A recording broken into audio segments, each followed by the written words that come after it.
ఈ మేడం ఈ అమ్మాయి దగ్గరికి వచ్చి, మా సొసైటీలో చాలా పెద్ద దీపావళి ఫంక్షన్ ఉంది, అందుకని నాకు సాయంత్రంలోగా 7000 దీపాలు కావాలి అని అంటుంది.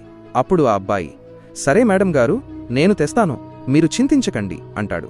కాని మేడం, ఇది చాలా పెద్ద ఆర్డర్ కాబట్టి కొంచెం ముందస్తు డబ్బు అడ్వాన్స్ ఇస్తే బాగుంటుంది అని అడుగుతాడు.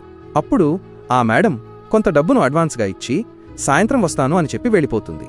అప్పుడు ఆ అమ్మాయి, అన్నా, ఇంత పెద్ద ఆర్డర్ అయితే తీసుకున్నాం, కానీ దీనికి కావాల్సిన వస్తువుల కోసం మెటీరియల్ అంత డబ్బు మన దగ్గర ఎక్కడ్నుంచొస్తుంది అని అడుగుతుంది.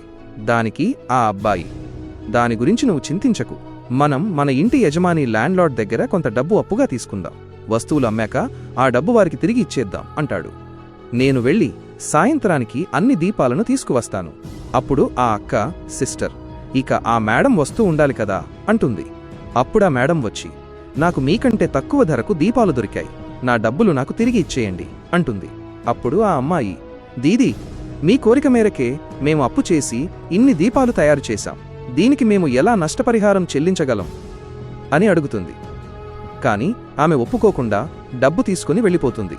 ఆ తర్వాత ఏం జరిగిందో చూసే ముందు, ఆగునైనా, నన్ను చూసి విస్మరించకు, లేకపోతే నీకు చెడు సమయం వస్తుంది.